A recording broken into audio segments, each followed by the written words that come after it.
Welcome to the deep dive. You send us your sources, and we become your expert guides. Yeah, we dig in and pull out the key stuff so you can get really well informed fast. Think of it as your shortcut to understanding what actually matters in all that information. And today, we're jumping into something really interesting, prompted by one of you, actually. We're looking at the power of gratitude.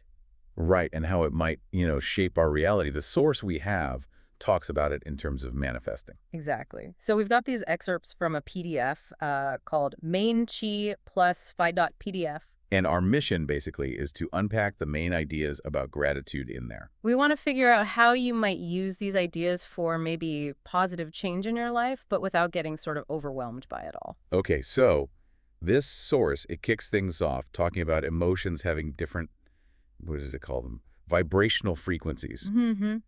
And it makes this distinction, which is quite interesting. It talks about emotions like, say, shame, anger, jealousy, guilt. Yeah. Those are kind of grouped as lower vibrations, whereas things like joy, happiness, love, peace, contentment, appreciation, those are the higher vibrations. Right. And the core idea seems to be that the universe, and you can think of that however you like, maybe interconnectedness or just life flow. Sure.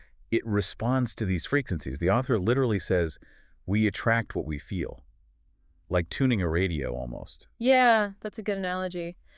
The frequency you're putting out influences what you kind of tune into experience-wise. And this really touches on that interplay between, our inner world and what happens outside. Yeah. The author actually shares this really relatable story about trying to be a fashion stylist. Oh, yeah. They wanted to empower women, but underneath it all, they were dealing with these feelings of inadequacy, like not being good enough. Right. And that feeling seemed to just sabotage things. Yeah, exactly. It created this feeling of, oh, I knew this would happen, like a self-fulfilling prophecy. I think we've all felt that at some point. Definitely. They'd reach out to clients, but that inner doubt was always there.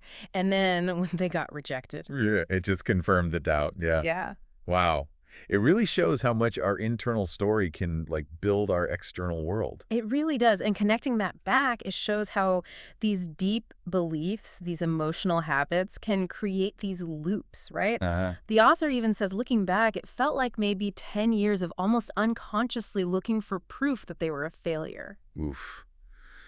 That's heavy. Which I guess leads to a good question for you, listening right now. Yeah. Can you think of a time when maybe negative feelings seem to, lead to negative things happening? Like the author's example, waking up grumpy. Yeah. And then spilling coffee, missing the bus, everything just goes wrong one of those days. Totally, we've all had them. But it's really important. The source also adds this counterpoint. Okay. It stresses that it's totally normal, totally human to feel the whole range of emotion. Oh, okay. Good. Yeah. We shouldn't pressure ourselves to be high vibe constantly. It's important to just, accept and validate all our feelings, even the tough ones. That's a relief, actually. Yeah. Okay, so we've got these frequencies. The lower ones might attract stuff we don't want. So what's the fix? According to this source, anyway. Well, this is where gratitude comes in, big time. Okay. And what's interesting is how simple the definition is. Gratitude is just that feeling of appreciation. Simple enough. But then it suggests this feeling has an extremely high vibrational frequency. So it positions gratitude as this really powerful tool, almost like a frequency override. Override. I like that. Yeah. So the source is saying gratitude is this thing inside us we can use to just snap out of those low vibe moments. Yeah. Instantly. That's the idea. You consciously shift your internal state, change that emotional frequency, and, well, the author uses strong language, completely unleash the abundance of the universe. Wow, okay, that's a bold statement. But the potential is definitely intriguing. But the practical side is key, right? The source suggests that even on those off days, feeling flat, angry, jealous, whatever, you can consciously choose to focus on gratitude. Just pause, find some quiet, and actively try to feel appreciation for something. Okay, but how? Sometimes that feels hard. Does it give any pointers? It does. It offers 3 categories, kind of like guideposts, to help structure that practice. Oh, cool. What are they? So the idea is you can always find something, even when things feel tough personally. First category, gratitude for yourself. Myself? Like what? Like your strength, maybe your health, your mind, your body doing its thing, things internal to you. Why do you reckon focusing there helps? Maybe because even if the outside world feels chaotic, those things are still yours. Kind of a stable ground. Exactly. That Yeah. makes sense. Second category, gratitude for your life. Okay, that's more straightforward. Job, family, friends, where you live, The day-to-day stuff. Right, the immediate circumstances. And the third category broadens it out. Gratitude for the world. The world, like sunshine, Mm. nature. Yeah. Sunshine, connection with people, maybe the ability to travel, art, music, the bigger picture. What's the point of looking that wide, do you think? Well, maybe it reminds you that even if your personal bubble feels a bit rubbish right now, there's still good stuff out there. Beauty, wonder. Precisely. And the source points out the beauty of these categories is, say you're really struggling to feel grateful for your job right now. Yeah. You can always shift focus, appreciate the sunshine or a good cup of coffee or your own resilience. It lets you shift perspective when you need to. I like that. A way out when you feel stuck. And the immediate effect, the source claims, is feeling more content, more present, more peaceful. It's that instant vibe lift. Right. The author even suggests trying it. Just pause for a sec. Think of one thing you're genuinely grateful for and just notice that feeling. It can be subtle, but it's usually there. Okay, interesting. Now, the source then brings in some, well, potentially supportive ideas from science. It mentions Dr. Joe Dispenza. Ah, yes, this is where it gets really fascinating. Tell me more. There's a specific finding mentioned. It says that consciously shifting from fear to feelings of gratitude, appreciation, kindness Okay. for just 10 minutes, 3 times a day, apparently strengthened the immune system by 50% in just 4 days. 50%. In 4 days. Wow. Okay, that's pretty significant. Yeah. The source presents this as scientific evidence for that mind-body connection, and specifically for the power of gratitude. So it's trying to link this more maybe woo-woo idea of manifesting with actual scientific findings, kind of a joining of science and wisdom, as they put it, Yeah. using our minds fueled by gratitude to shift our energy and maybe change our reality. Which flows really nicely into the next bit about shifting from a scarcity mindset to one of abundance. Right, scarcity, that feeling of not enough. Exactly. The source suggests that not feeling truly grateful often looks like complaining about what we lack, maybe wishing we had what others have. Being envious, yeah. So how does focusing on lack keep us stuck in lack? Well, the argument is that constantly focusing on what's missing just sends out that signal, you know. It reinforces a reality of not enough. Like if you only think about debt, it's harder to imagine being financially free. Makes sense. You attract what you focus on, sort of. Kind of. And the source also hits on this really important point about our own power, our agency. Yeah, so. If we're just waiting for external things, a new job, a relationship, more money to make us happy, we're basically giving away our power. We're letting outside events control our inner state. Instead of taking control of our inner state first. Exactly. The author puts it really directly. We are the curators, the architects, and the conductors of our lives and our destiny. That's a very empowering thought. Curators of our lives. I like that. It is. But then it brings up this really subtle but crucial point. Gratitude without caveats. Without caveats, what does that mean? Like no buts? Precisely. The source points out how often we do that. We add a but. Why do you think we do that? Oh man, I do this all the time. I love my house, but the neighbors are noisy. I'm grateful for this meal, but I wish it had more spice. You know? Totally relatable. And the source argues that those little buts, even if they seem harmless, actually stop us from feeling true, full gratitude, even if we think we are grateful people. So the but negates the gratitude part. It dilutes it, at least. And there's an interesting potential reason suggested, a kind of subconscious fear. A fear of what? That if we become too content, too grateful for what we have right now, maybe we'll lose our drive, our motivation to improve or achieve more. Oh, I can see that. Like, if I'm totally happy now, why would I bother striving? Right. But the source pushes back hard against that. It says, true, unconditional gratitude isn't a roadblock to manifesting.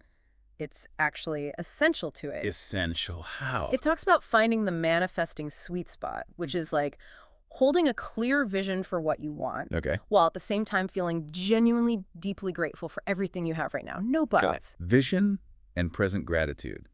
Okay, that's a powerful combo. And to make this really concrete, the author shares a personal story about manifesting their current home.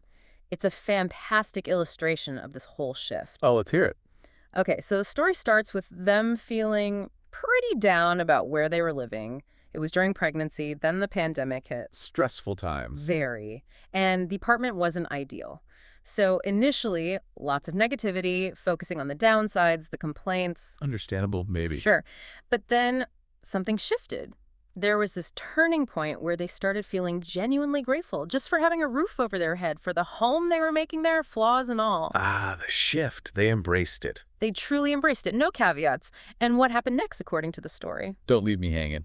Their dream home basically just appeared, Mm-hmm. almost immediately after that shift to sincere gratitude. Whoa, okay. That's quite a story. A direct link, seemingly. That's how it's presented.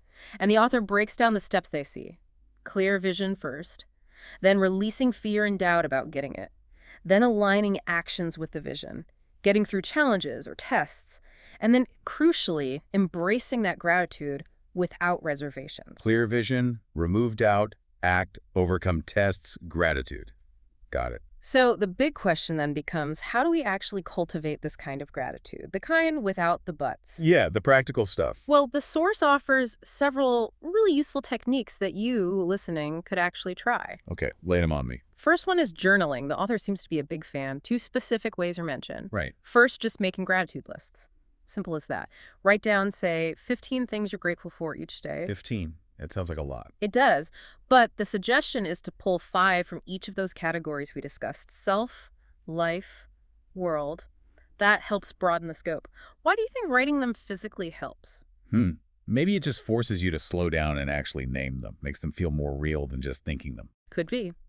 And the second journaling method, which the author calls a personal favorite, is the positivity journal. Positivity journal. You just write down every good thing, big or small, that happened during your day, in order. Every single good thing, like found a parking spot easily. Exactly. Coffee tasted great, had a nice chat with a colleague, finished a task, anything positive. The idea is it retrains your brain to actually notice the good stuff. Counteracting negativity bias. Precisely. Which boosts your mood, your vibe. The author even shares how they used this to tackle imposter syndrome and ended up landing a dream writing gig. So it connects mindset to action too. Cool. Okay, journaling. What else? Another simple one, reeling off the good. Reeling off the good. Yeah, especially if you're feeling low, just take a moment and mentally or out loud list things you're grateful for, one after another, until you feel a bit of a shift inside. Like a quick gratitude burst. Kind of. Then there's one I find really powerful, the get-to perspective shift. Instead of saying, I have to do laundry, I get to do laundry because I have clothes. Instead of I have to go to work, maybe, I get to go to work because I have a job. Oh, that's clever. Reframing obligation as opportunity. Exactly. The source uses a spin class example, shifting from, I have to go, to, wow, I get to move my body like this. It changes the whole feeling. I can see how that would work. Simple, but effective. And then there's mindfulness, just making an effort to be fully present in whatever you're doing. Not thinking about the future or the past. Right. Not dwelling on what you want next so much that you miss appreciating now. The author even suggests, controversially maybe, putting vision boards away sometimes after making them. Really? Why? To avoid constantly focusing on the future lack, perhaps? To really ground yourself in present gratitude. Interesting take. And meditation comes up too, right? Yes, as a way to practice that stillness and presence regularly, to train the mind to be more mindful. But meditation can feel intimidating. Like you have to empty your mind. The source actually debunks that myth. It says it's not about emptying the mind, just observing thoughts without getting swept away, slowing things down, opening up creativity, increasing your capacity for gratitude. Okay, that sounds more doable. And the last one is maybe the simplest, but so important, noticing the little things. The small pleasures. Exactly. The smell of coffee, fresh bed sheets, birds singing, a warm shower, things we easily take for granted. Yeah. The idea is to really tune into those moments, savor them. They become like little anchors for joy, for gratitude, strengthening that manifesting muscle, as the source might put it. Okay, lots of practical ideas there. Journaling, reeling off the good, the get-to shift, mindfulness, meditation, noticing the small stuff. So really, as we kind of pull this deep dive together, the core message from this source is pretty clear, isn't it? Yeah, it seems to be that cultivating gratitude, real gratitude, without the buts, is a seriously powerful practice. It's about deliberately shifting your inner state. Which, the source argues, then helps attract more positivity. Helps you shape your reality. What it calls manifesting what you desire. And thankfully, it doesn't just leave it as a concept. It gives these really concrete tools to try. Definitely. So maybe for you listening, the encouragement is just to pick one or two. See what resonates. Try incorporating it into your routine. See what happens. And the Source leaves us with this really lovely, almost poetic thought. What's that? A grateful heart is a magnet for miracles. A magnet for miracles. That's certainly something to think about, to explore for yourselves, isn't it? What that might mean in your own life.